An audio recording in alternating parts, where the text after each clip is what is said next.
Mirad qué espectáculo de imagen, mirad cómo entran estas dos serviolas. Parece magia, como consigue Avián Galiano, del equipo Sarvimar, que estas dos serviolas se le acerquen de esa manera. Y fijaros que le entra por la parte de atrás, por la parte de la arena, justamente por la parte donde no tiene nada, ningún hueco para poder refugiarse. Vamos, muchos de nosotros, nada más llegar al fondo ya hubiéramos disparado uno de esos peces reales, o sargo burgos como lo llamamos nosotros, nada más bajar, porque a 42 metros, con el mínimo tiempo que estemos en el fondo, ya nos vale. Y uno de esos sarguitos que estaba por ahí, saben a gloria, pero aún así él se queda realizando la espera. Sabe que esta zona está cargada y aquí lo tenemos haciendo ruidos guturales con la garganta y dando algunos golpecitos con el fusil, como estáis escuchando. De esta manera va a conseguir atraer la curiosidad de esas dos grandes serviolas o medregales, como les dicen en Canarias, que es donde nuestro amigo está pescando. Y aquí vais a ver la magia. Vais a ver cómo entran esas dos serviolas que están súper lejos y están nadando. No es que estén entrando directamente porque vengan para acá. Así que tiene que llamarle la atención. ¿Veis esos golpecitos? Y daros cuenta cómo le está llamando con el fusil, girando el fusil, como diciendo, aquí estoy yo, aquí estoy yo. En vez de pegarse al fondo, pegadito como me quedaría yo y quieto. Él no. Él coge y directamente se va nadando para ellas. Fijaros cómo se despega y va nadando. Y las serviolas, en cambio, vienen hacia él. Y es que son de buen porte.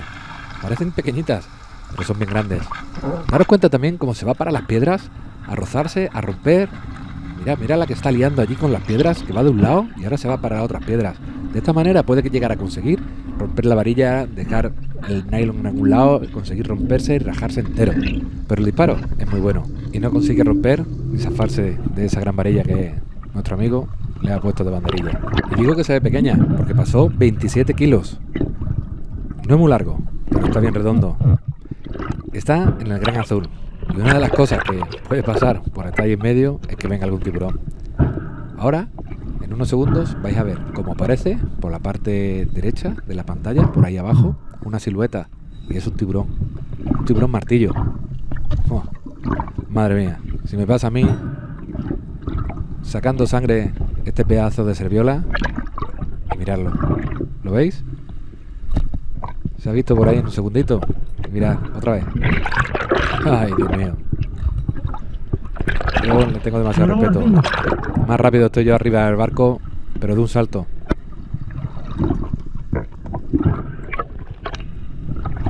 Qué pasada, ¿eh? Pues bueno, ahora nos vamos a venir a bastante menos metros. Avián va a bajar a 25 metros y va en busca de meros. Una de las cosas buenas que tiene Canarias es la visibilidad. Acaba de darle el golpe riñón, hay 25 metros de profundidad y ya ve el fondo. Eso siempre permite caer en el sitio exactamente donde quieres y ir desde arriba mirando las cosas bien, porque ya desde aquí está viendo el mero. El mero está justamente en el filito de la cueva, ahí, en esa esquina, donde está el 25, ahí tiene el mero. Pero ese no es muy grande, así que él sigue buscando, con la suerte de que dentro de la cueva donde está ese merete hay uno más grande. Ahora, ¿Cómo impresiona lo difícil que es disparar en esta cueva? Es súper estrecha y para adentro. Daros cuenta que ahí o utiliza un bisturí para dejarlo seco o te lía un pollo que no consigue sacarlo en la vida. Pierde la varilla y el mero se queda adentro.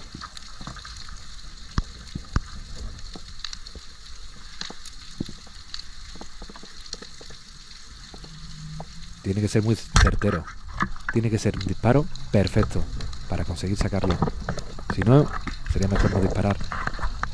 Pero vemos como Avián, que tiene una gran experiencia, lo deja seco y se lo lleva para arriba en la mano.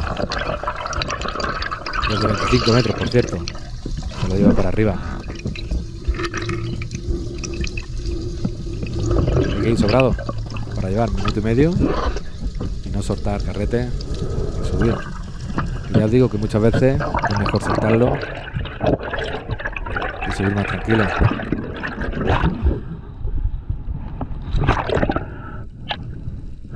Una buena pieza, ¿eh? Anda que se le llega a pegar el disparo al merete que había afuera en la puerta. Y después de darse cuenta del grande que había dentro. Pero así es la pesca submarina, una pesca selectiva. Y con esto ya sí, voy a despedir este vídeo de esta colaboración que hemos hecho con Avián Galiano, que ha querido que le editáramos un vídeo y lo subiéramos a nuestro canal. Que espero que os guste el vídeo de este nuevo colaborador. Y nos vemos en el siguiente. Muchas gracias y os leo en los comentarios.